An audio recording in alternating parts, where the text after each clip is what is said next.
தனுசு ராசி, மகர லக்னம். ராசி அதிபதி குரு, லக்னாதிபதி சனி, சந்திரன் 12ஆம் வீட்டில் இருக்காரு. இவங்க எப்படி இருப்பாங்கன்னா, மகர லக்னத்துடைய தன்மைகள் தான் இவங்களுடைய கேரக்டராக இருக்கும். அது ரொம்ப அமைதியாக இருப்பாங்க, பொறுமையாக இருப்பாங்க, ரொம்ப நிதானமாக இருப்பாங்க, இரக்க குணம் ரொம்ப அதிகமாக இருக்கும், உழைப்பு மேலே அதிக நம்பிக்கை இருக்கும், கடினமாக உழைக்கணுன்ற எண்ணம் அவங்களுக்கு இருக்கும், நிறைய சேர்த்து வைக்கணுன்ற எண்ணம் இருக்கும், நிறைய பேருக்கு உதவி செய்யணுன்ற எண்ணம் இருக்கும். அதே போல் மனசளவில் எதையும் பெருசாக போட்டு அழட்டிக்க மாட்டாங்க. எந்த ஒரு விஷயத்துலையும் அவ்வளோ இன்வால்மெண்ட்டாக இருக்க மாட்டாங்க, மேலோட்டமாக இருப்பாங்க. அதாவது தாமரை இலைத்தன் நீர் போலன்னு சொல்கிறாங்க இல்லையா, அந்த மாதிரி அவங்க இருப்பாங்க. மனசளவில் ஒரு மந்தத்தன்மை இருக்கும். அவங்களுக்காக ஒரு விஷயம் தோணினா மட்டும்தான் அதை பற்றி யோசிப்பாங்க, அதுக்கான முயற்சி எடுக்கணும்னு நினைப்பாங்க. இது எல்லாமே இவங்களுடைய கேரக்டர். ப்ராக்டிக்கலாக இவங்களுடைய செயல்பாடுகள் வந்துட்டால் ரொம்ப நடுநிலையாக இருப்பாங்க, பெருந்தன்மையாக இருப்பாங்க, நேர்மையாக இருப்பாங்க, ஒழுக்கமாக இருப்பாங்க, ஆன்மீக சிந்தனை அதிகமாக இருக்கும், மற்றவங்களை மதிக்கிற குணம் அதிகமாக இருக்கும், தர்ம காரியங்களுக்கு நிறைய விஷயங்கள் செய்வாங்க, கடமை தவறாமல் இருக்கக்கூடியவங்க. இவங்க ரொம்ப கான்சன்ட்ரேட்டடாக இருக்கக்கூடியவங்க. ஒரு விஷயம் செஞ்சாங்கன்னா அதில் மட்டும்தான் கான்சன்ட்ரேட்டடாக இருப்பாங்க, அதை விட்டு மைண்ட் டைவர்ட் ஆக மாட்டாங்க. லக்னம், ராசி இது ரெண்டும் முதல்ல எப்படி வேலை செய்யுதுன்றதை நம்ம தெரிஞ்சுக்கலாம். இப்போது ஒரு குழந்தை பிறக்குதுன்னு வச்சுக்கோங்களேன், அந்த நேரத்தில் சூரியனுடைய கதிர்வீச்சு எந்த ராசியின் மேலே விழுந்துச்சோ அது லக்னம். ஸோ அந்த லக்னத்தை வச்சு தான் மற்ற கிரகங்களின் தன்மைகளை நம்ம ஆராய்ச்சி பண்ண முடியும். அதே நேரத்தில் சந்திரன் எந்த ராசியின் மேலே இருக்காரோ அது ஜென்ம ராசி.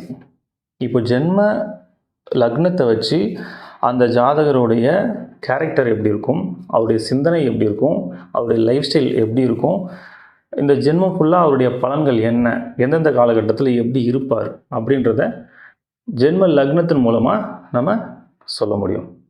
இந்த ராசி எப்படி வேலை செய்யுது அப்படின்னா, கோள்கள் சுற்றிக்கிட்டே இருக்கு இல்லைங்களா, ஒரு கோளும் ஒரு காலகட்டத்தில் ஒரு இடத்துலேருந்து இன்னொரு இடத்துக்கு பயிற்சி ஆகுது. இப்படி பயிற்சி ஆகிட்டே இருக்கும் பொழுது ஒரு பலன் கிடைக்கும்.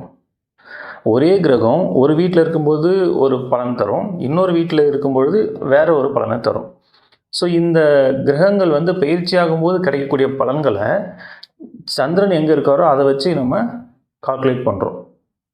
அதுதான் ராசி. ஸோ நீங்கள் பார்த்தீங்கன்னா ராசி பலன் தான் எங்கேயுமே சொல்லுவாங்க. ஏன் அப்படின்னா லக்னம்ன்றது ஃபிக்ஸ்டு. நீங்கள் பிறக்கும் பொழுது இந்த ஜென்மம் ஃபுல்லாக உங்களுக்கு என்ன பலன்றதை அங்கே ஃபிக்ஸ் பண்ணியாச்சு. அதே போல் நட்சத்திரமும் அதுக்கேற்ற மாதிரி பலன்கள் இருக்குது, தசாபுத்திகள் நடத்தக்கூடிய கிரகங்களுக்கு ஏற்ற பலன்களும் உங்களுக்கு இருக்குது. ஆனால் இந்த ராசி பலன் கோள்கள் மாறிக்கிட்டே இருக்கும் பொழுது ஒரு பலன் தர்றதுனால அது பலன் மாறிக்கிட்டே இருக்கும். அதனால் ராசி பலன் நம்ம சொல்கிற மாதிரி இருக்குது. லக்னம் அப்படின்றது ஒருத்தருடைய சிந்தனை, அவருடைய கேரக்டர் எப்படி இருக்கும் அப்படின்றத சொல்லக்கூடியது. இந்த ராசி அப்படின்றது தன்னுடைய செயல்பாடுகளை பற்றி சொல்லக்கூடியது. இப்போ உதாரணத்துக்கு ஒருத்தர் கன்னி லக்னத்தில் பிறந்திருக்காருன்னு வச்சுக்கோங்களேன், அந்த கன்னி லக்னத்துக்கு உண்டான அத்தனை குணங்களும் அவருக்கு இருக்கும். மேஷ ராசியில் பிறந்திருக்காருன்னு வச்சுக்கோங்களேன், மேஷ ராசிக்கு உண்டான அத்தனை செயல்களும் அவங்க செய்வாங்க. கன்னி லக்னத்துக்கு உண்டான சிந்தனைகள் இருக்கும், ஆனால் செயல்பாடு எல்லாமே மேஷ ராசிக்கு உண்டான செயல்பாடுகள் தான் அங்கே அதிகமாக இருக்கும். ஒரு பிரச்சனை அப்படின்னா அந்த பிரச்சனை எதனால் வந்துச்சு, அதை எப்படி சரி பண்ணலாம், அதை பேசியே சரி பண்ணக்கூடிய அந்த விஷயம் எல்லாமே கன்னி லக்னத்துக்கு இருக்கும். தன்னை நம்ம தப்பு பண்ணாமலே பழி சொல்லிட்டா கூட அவங்களுக்கு அதை புரிய வச்சு ஆப்போசிட் சைடு யோசிக்கிறது, நிதானமாக இருக்கிறது, இந்த விஷயம்லாம் அந்த கன்னி லக்னத்துக்கு இருக்கும். ஆனால் மேஷ ராசியை பொறுத்த வரைக்கும் என்னை எப்படி நீங்கள் என்னை தப்பு சொல்லலாம், அந்த கோபம் வந்துடும். அந்த கோபத்தோட அந்த தன்னுடைய உணர்வு வெளிப்படுத்தக்கூடிய அந்த தன்மை மேஷராசிக்கு இருக்கும். ஸோ மனசில் பார்த்திங்கன்னா அவங்க நிதானமாக தான் இருப்பாங்க. நம்ம அவங்களை கேட்கணும், அவங்க சைடு நம்ம என்ன நியாயத்தை கேட்கணும், அவங்க சைடு யோசிக்கணும்லாம் இருக்கும். ஆனால் செயல்படும் பார்த்தா அந்த டைமில் டக்குன்னு கோவப்பட்டுருப்பாங்க. அப்புறமா யோசிப்பாங்க, நம்ம இந்த மாதிரி பேசியிருக்கக்கூடாது, நம்ம பொறுமையாக இருந்திருக்கணும். ஸோ இந்த டிஃப்ரென்ஸ் வர்றதுக்கு காரணம் லக்னமும் ராசியும் கிளாஷ் ஆகுது. இப்போது ஒருத்தரை நம்ம பார்க்குறோன்னா அவருடைய கேரக்டர் என்ன, அவர் என்ன சிந்திக்கிறார், அவர் மனசில் என்ன நினைக்கிறாரு அப்படின்றத நம்ம ஈஸியாக புரிஞ்சிக்க முடியாது. அவர் என்ன செயல் செய்கிறாரோ இதை வச்சு தான் அவரை நம்ம ஒரு கேரக்டர்னு நினச்சிக்குவோம். எப்போவுமே நம்ம செய்கிற செயல்களை நம்மளால் புரிஞ்சிக்க முடியாது. நம்முடைய சிந்தனைகளை நம்ம புரிஞ்சுக்குவோம், நம்ம என்ன நினைக்கிறோன்றது நமக்கு தெரியும். ஆனால் நம்ம என்ன செய்கிறோம், நம்முடைய செயல்பாடு எப்படி இருக்குது அப்படின்றத நம்மளால் அவ்வளோ சீக்கிரம் அனலைஸ் பண்ண முடியாது. லக்னத்தின்படி நம்முடைய கேரக்டர் என்ன, ராசியின்படி நம்ம என்ன செயல்பாடுகள் செய்வோம், இது ரெண்டையும் நம்ம தெளிவாக புரிஞ்சுக்கிட்டோம் அப்படின்னா நம்மளை அனலைஸ் பண்ணுறது ஈஸி, லைஃப் ஈஸியாக கொண்டு போக முடியும்.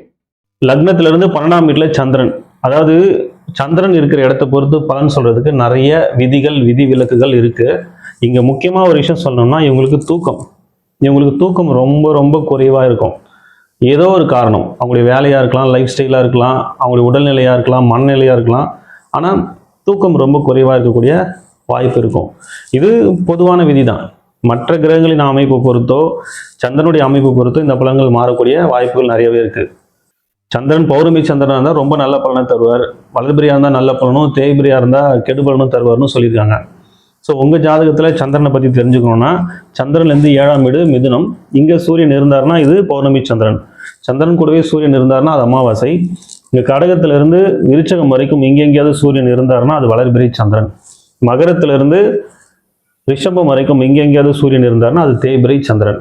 ஒருவேளை உங்களுக்கு தேய்பிரை சந்திரன் இருக்குன்னா அதுக்காக நீங்கள் கவலைப்பட தேவையில்லை.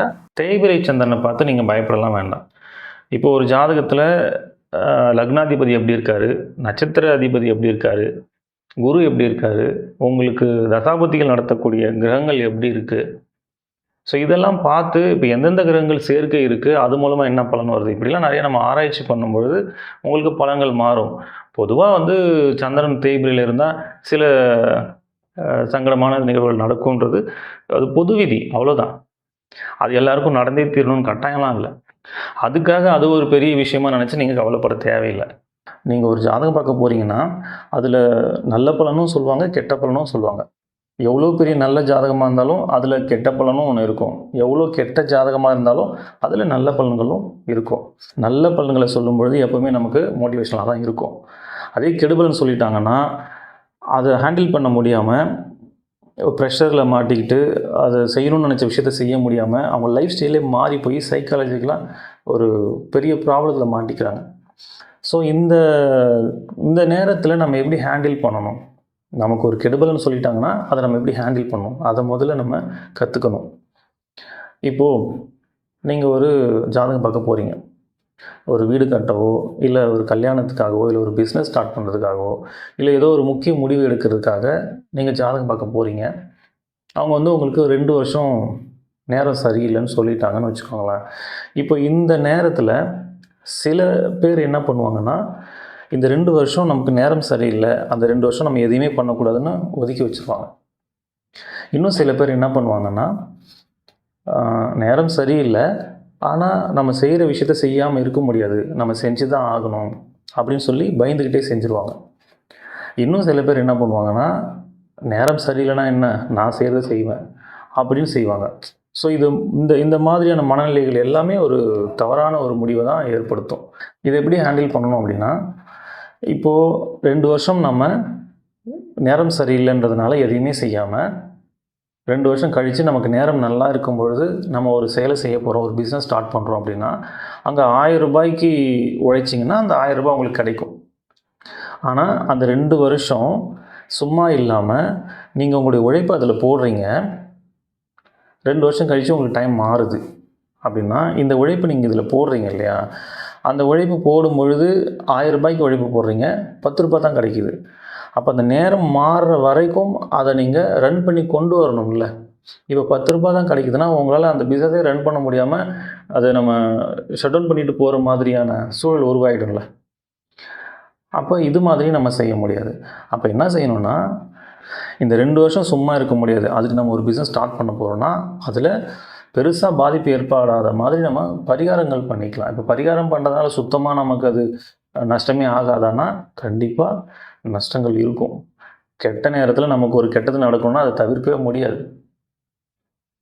ஆனால் 1000 ரூபாய்க்கு நீங்கள் உழைக்கிறீங்க, 10 ரூபாய் தான் உங்களுக்கு கிடைக்குன்ற இடத்துல பரிகாரம் பண்ணிவிட்டு நீங்கள் அந்த விஷயத்தை செய்யும் பொழுது ஒரு 100 ரூபாய் கிடைக்கும். ஸோ அந்த நல்ல நேரம் வர்ற வரைக்கும் உங்களால் அதை ரன் பண்ணி கொண்டு போக முடியும். ஆனால் அதுக்கப்புறம் நீங்கள் உழைச்ச உழைப்பு இருக்கு இல்லையா, இங்கே நீங்கள் என்னென்ன உழைப்பெல்லாம் உங்களுக்கு வீணாக போச்சோ, எவ்வளோ நஷ்டமாச்சோ அதை விட பல மடங்கு இங்கே திரும்ப கிடைக்கும். இப்போ நிறைய பேர் நேரம் சரியில்லைன்ற ஒரு காரணத்தினால எதையுமே செய்யாமல் விட்டுறாங்க. ஸோ அந்த மாதிரி இருக்கக்கூடாதுன்றதுக்காக நான் சொல்கிறேன். நீங்கள் கட்டாயம் செய்யுங்க. அந்த உழைப்பு வந்து அந்த நேரத்தில் பலன் தரலனாலும் உங்களுக்கு நேரம் மாறும் பொழுது பல மடங்கு திரும்ப கிடைக்கும். நல்ல நேரம் வந்துச்சுன்னா 1000 ரூபாய்க்கு நீங்கள் உழைச்சிங்கன்னா 10,000மும் கிடைக்கலாம், 1,00,000மும் கிடைக்கலாம். அதுக்கு நீங்கள் என்ன பண்ணியிருக்கணும், கெட்ட நேரமாக இருந்தால் கூட உங்களோட உழைப்பை மிஸ் பண்ணக்கூடாது. நீங்கள் எல்லா நாளும் அந்த உழைப்பை போட்டுக்கிட்டே இருக்கணும். அதுக்கு தான் சொன்னேன், வெறும் உழைப்பு மட்டும் நீங்கள் போடும் பொழுது அந்த அந்த நல்ல நேரம் வரைக்கும் அந்த பிஸ்னஸை கொண்டு போக முடியாமல் போகலாம். அதுக்கு தான் சின்ன சின்ன பரிகாரங்கள் பண்ணிக்கணும். பரிகாரம் பண்ணணும்னா பணம் செலவு பண்ணி தான் பண்ணணும், கட்டாயம்லாம் இல்லை. பணம் செலவு செய்யாமலே நிறைய பரிகாரங்கள் செய்ய முடியும். அது என்னன்றது நான் திரும்ப பின்னாடி சொல்கிறேன். ஸோ எவ்வளோ கெடுபலன்கள் நம்ம ஜாதகத்தில் இருந்தாலும் அதை சரி பண்ணுறதுக்கு ஆப்ஷன் ஒன்று இருக்குது. அதனால் நீங்கள் சந்திரன் வந்து தேய்பிரியாக இருக்கிறதுனால நமக்கு ஏதோ பெரிய பிரச்சனையாக இருக்குமோ அப்படின்னு பயப்பட வேணாம். அதனால் வரக்கூடிய பாதிப்புகளை நம்ம சரி செய்கிறதுக்கும் நம்மக்கிட்ட வாய்ப்புகள் இருக்கும். அந்த ஜாதகத்தில் பார்க்கும்பொழுது கண்டிப்பாக இருக்கும். அதனால் நீங்கள் பயப்பட வேண்டாம். இவங்களுக்கு வேலையை பற்றி சொல்லணும் அப்படின்னா, இவங்களுக்கு வந்து அரசு வேலை கிடைக்கக்கூடிய வாய்ப்புகள் ரொம்ப அதிகமாக இருக்கும். ஒரு டீச்சராக இருக்கிறது, ப்ரொஃபஸராக இருக்கிறது, டாக்குமெண்ட் ரைட்டராக இருக்கிறது, ஒரு லாயராக இருக்கிறது, டாக்டராக இருக்கிறது, இன்ஜினியராக இருக்கிறது, பரம்பரையாக செய்யக்கூடிய வேலைகள், தந்தை மூலமாக கிடைக்கக்கூடிய வேலைகள், இதெல்லாம் கிடைக்கிற வாய்ப்பு அதிகமாக இருக்கும் அவங்களுக்கு. திருமண வாழ்க்கையை பற்றி சொல்லணும் அப்படின்னா, இவங்க தன்னுடைய கணவனோ மனைவியோ அவங்களுக்கு ரொம்ப நல்லா பார்த்துப்பாங்க, பெருந்தன்மையாக இருப்பாங்க, நேர்மையாக இருப்பாங்க, ஒழுக்கமாக இருப்பாங்க. இது எல்லாமே இருக்கும். மனசளவில் பெரிய அளவில் இன்வால்மெண்ட் இருக்காது. அதாவது மேலோட்டமாக தான் இருப்பாங்க. ப்ராக்டிக்கலாக அவங்களுக்கு என்ன தேவையோ எல்லாமே செய்வாங்க. ஆனால் மனசளவில் வந்து ரொம்ப ஆழமாக எந்த ஃபீலிங்ஸ்க்கும் முக்கியத்துவம் தரமாட்டாங்க. இது வந்து யதார்த்தமான விஷயம். இதனால் வந்து லைஃப்பில் பெரிய அளவில் பிரச்சனை வருமானா அப்படிலாம் எதுவும் இல்லை. திருமண வாழ்க்கையை பொறுத்த வரைக்கும் நல்லாவே இருக்கும். இது பொதுவான விதி தான். மற்ற கிரகங்களை பொறுத்து பலன்கள் மாறக்கூடிய வாய்ப்புகள் இருக்குது. உங்கள் வாழ்க்கையில் நிறைய ப்ராப்ளம் ஃபேஸ் பண்ணுறீங்கன்னு நினச்சிங்கன்னா, நம்ம சொல்லக்கூடிய எளிய முறை பரிகாரங்களை நீங்கள் வீட்டிலே செஞ்சுக்கோங்க. நிச்சயமாக பிரச்சனைகள் குறையும். பரிகாரம் ஏன் சார் பண்ணணும்? பரிகாரம் பண்ணால் பிரச்சனை தீர்ந்துருமா? நிச்சயமாக தீராது. இப்போது நம்ம ஜாதகத்தில் இருக்கக்கூடிய நல்ல பலன்களை நம்ம அனுபவித்து தான் தீரணும். அதே போல் கெடு பலன்களையும் கட்டாயம் அனுபவிக்கணும். அதுக்கு தான் பிறந்திருக்கோம். அப்புறம் இதுக்கு பரிகாரம் பண்ணணும். பரிகாரம் பண்ணால் அந்த பிரச்சனையினால் ஏற்படக்கூடிய விளைவுகளை குறைக்க முடியும். அந்த பிரச்சனையை ஃபேஸ் பண்ண முடியும். அந்த பிரச்சனையை கடந்து போகிறதுக்கான வழிகள் நமக்கு கிடைக்கும். எப்போவுமே நம்ம பிரச்சனையை பார்த்து பயப்பட மாட்டோம். அந்த பிரச்சனையினால் ஏற்படக்கூடிய விளைவுகளை நினச்சி தான் நம்ம பயப்படுவோம். அந்த விளைவுகள் தான் நமக்கு சிரமத்தை கொடுக்கும். இப்போ உதாரணத்துக்கு, இப்போ இந்த உதாரணம் வந்து நான் நிறைய இடத்துல சொல்லியிருக்கேன். இருந்தாலும் எளிமையாக இருக்கிறதுனால நான் திரும்பவும் இதையே சொல்கிறேன். இப்போ நம்ம கீழே விழுந்துட்டோம் அப்படின்னா, கீழே விழுறோம் அப்படின்றது ஒரு பிரச்சனை தான். கீழே விழுந்தால் நமக்கு அடிபடாது, வலிக்காதுன்னா கீழே விழுறதை நினச்சி நம்ம ஏன் பயப்பட போகிறோம்? இப்போ கீழே விழுறது ஒரு நிகழ்வு, ஒரு பிரச்சனைன்னு வச்சுக்கலாம். ஆனால் அதனுடைய விளைவு எப்படி இருக்கலாம்? ஒன்றுமே நடக்காமல் நம்ம எழுந்துடலாம், இல்லை கை காலில் முறிவு ஏற்படலாம், இல்லை 6 மாதம் படுத்து படுக்கையாக இருக்கலாம், இல்லை உயிர் போகிற அளவு கூட பாதிப்பு ஏற்படலாம். அப்போது கீழே விழுறது ஒரு பிரச்சனை, ஆனால் அதோடைய விளைவுகள் மாறிக்கிட்டே இருக்கு இல்லையா? இப்போ நம்ம பரிகாரம் பண்ணுறதுனால என்ன நடக்கும்னா, அந்த கீழே விழுற பிரச்சனையை நம்ம தவிர்க்க முடியாது. ஆனால் அதனால் ஏற்படக்கூடிய பாதிப்பை நம்ம குறைக்க முடியும். நம்ம ஜாதகத்தில் பிரச்சனைகளை ஏற்படுத்தக்கூடிய கிரகங்களை சாந்தப்படுத்தவும், அதனுடைய வீரியத்தை குறைக்கவும் நம்ம செய்யக்கூடிய செயல்கள் அனைத்துமே பரிகாரம் தான். சரி, இந்த பரிகாரம் வந்து பணம் செலவு பண்ணி தான் பண்ணணுமா? பரிகாரம் பல வழிகளை நம்ம செய்ய முடியும். பணம் செலவு பண்ணி செய்கிறது எவ்வளோ வழிகள் இருக்குது. பணம் செலவு பண்ணாமல் நான் செய்யக்கூடிய நமக்கு வழிகள் நிறையா இருக்குது. என்னால் பெருசாக பொருள் செலவு பண்ண முடியாது, ஆனால் பரிகாரம் பண்ணணும்னு நினைக்கிறவங்களுக்கு நான் சொல்லக்கூடிய விஷயங்கள்லாம் நீங்கள் தாராளமாக ஃபாலோ பண்ணலாம். இது எந்த ராசிக்கும் எந்த நட்சத்திரத்துக்கும் பர்டிகுலராக நம்ம சொல்லலை. பொதுவாக யார் வேணாலும் செய்யக்கூடிய எளிமையான பரிகாரங்கள். முதல்ல சூரியனுக்கு சமர்ப்பணம் செய்யணும். தினமும் காலையில் குளிச்சுட்டு மொட்டை மாடியில் போய் நின்று, இல்லை வீட்டுக்கு வெளியில் போய் நின்று சூரியனை பார்த்து கையில் தண்ணி அள்ளி இப்படி கீழே கொட்டுங்க. சூரியனை பார்த்து இப்படி கீழே கொட்டுங்க. சமர்ப்பணம் சொல்லி செய்யுங்க. ஒவ்வொரு பௌர்ணமி அன்னைக்கும் திருவண்ணாமலைக்கு கிரிவலம் போயிட்டு வாங்க. பௌர்ணமி அன்னைக்கு போகிறதுக்கு எனக்கு வாய்ப்பு இல்லை சார் அப்படின்னா, வளர்பிறை டைமில் ஏதோ ஒரு நாள் நீங்கள் போயிட்டு வரலாம். இல்லை அப்போவும் என்னால் முடியாது, எனக்கு எப்போ டைம் கிடைக்குன்னே தெரியல அப்படின்னா, அட்லீஸ்ட் திருவண்ணாமலைக்கு போயிட்டு வாங்க. என்னால் திருவண்ணாமலைக்கு போகிற அளவுக்கு எனக்கு சுச்சுவேஷன் இல்லை சார் அப்படின்னா, நீங்கள் எங்கே இருக்கீங்களோ அங்கேயே நீங்கள் மொட்டை மாடியிலேருந்து சந்திரனுடைய ஒளியில் உங்களால் எவ்வளோ நேரம் இருக்க முடியுமோ இருக்கலாம் பௌர்ணமி அன்னைக்கு. அடுத்தது நவக்கிரகங்களை சுற்றுங்க. இந்த நவக்கிரகங்கள் சனிக்கிழமையில் சுற்றுறது சிறப்பு. ஏன் சனிக்கிழமையில் சுற்றணும் அப்படின்னா, ஒவ்வொரு நாளும் சூரியன் உதிக்கிற நேரத்தில் எந்த கிரகங்களுடைய கதிர்வீச்சு பூமி மேலே படுதோ அந்த கிரகத்தினுடைய ஆதிக்கம் அந்த நாளில் இருக்கும். அப்படி தான் நம்முடைய வாரங்கள் இருக்கும். தமிழ் வாரங்கள் 7 நாள் வருது இல்லைங்களா, 7 நாளுமே ஒரு கிரகத்தின் ஆதிக்கம் அங்கே அதிகமாக இருக்கும். அதுபோல் சனி பகவானுடைய ஆதிக்கம் சனிக்கிழமைகளில் அதிகமாக இருக்கும். சனி கிரகத்திலேருந்து வரக்கூடிய கதிர்வீச்சுகள் மூலமாக நமக்கு பலன்கள் கிடைக்கும். பூமியிலிருந்து சனி கிரகம் ரொம்ப தொலைவில் இருக்கிறதுனால இடைப்பட்ட தூரத்தில் இருக்கக்கூடிய கிரகங்கள் அதனுடைய கதிர்வீச்சையும் அதனுடைய பலன்களையும் நம்ம பெறக்கூடிய வாய்ப்புகள் சனிக்கிழமைகளில் அதிகமாக இருக்கும். அதனால் சனிக்கிழமைகளில் நம்ம நவகிரகங்களை சுற்றி வரணும். நவகிரகங்களை சுற்றும் பொழுது ஒரு கிரகத்தின் பேரை சொல்லி போற்றி சொல்லி சுற்றிட்டு வாங்க.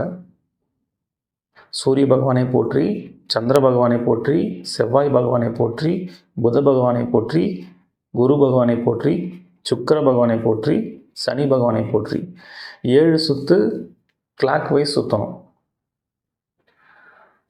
எதிர் திசையில் 2 சுற்று சுற்றணும். ராகு பகவானை போற்றி, கேது பகவானை போற்றி சனிக்கிழமைகளில் நவகிரகங்களை சுற்றிட்டு வாங்க. வயசானவங்களை நீங்கள் ரோட்டில் ஆதரவு இல்லாமல் இருக்கிற வயசானவங்களை பார்த்தீங்கன்னா அவங்களுக்கு சாப்பாடு வாங்கி கொடுங்க. அவங்கள பார்க்கணுன்றதுக்காகவே நீங்கள் சாப்பாடு வாங்கிட்டு போய் கொடுத்தீங்கன்னா இன்னும் சிறப்பு. அவங்களுக்கு செஞ்சால் நமக்கு புண்ணியம் நினச்சி தயவு செஞ்சு செய்யாதீங்க. அவங்களுக்கு பசிக்கும், அவங்க பசி ஆற்றணும் அப்படின்ற எண்ணத்தில் நீங்கள் அந்த சாப்பாடை வாங்கி கொடுங்க. மாற்றுத்திறனாளிகள் இருந்தாங்கன்னா அவங்களுக்கு உடல் உழைப்பை கொடுங்க. பணம் செலவு பண்ணுறதை விட நம் உடல் உழைப்பு அதிகமாக கொடுக்கறது தான் பலன்கள் அதிகமாக இருக்கும். இது எல்லாமே ரொம்ப எளிமையாக நீங்கள் செய்யக்கூடிய ஒரு பரிகாரங்கள் தான். இதை நீங்கள் செய்கிறதுனால எளிமையான பரிகாரம் தான், ஆனால் பலன் ரொம்ப பெருசு.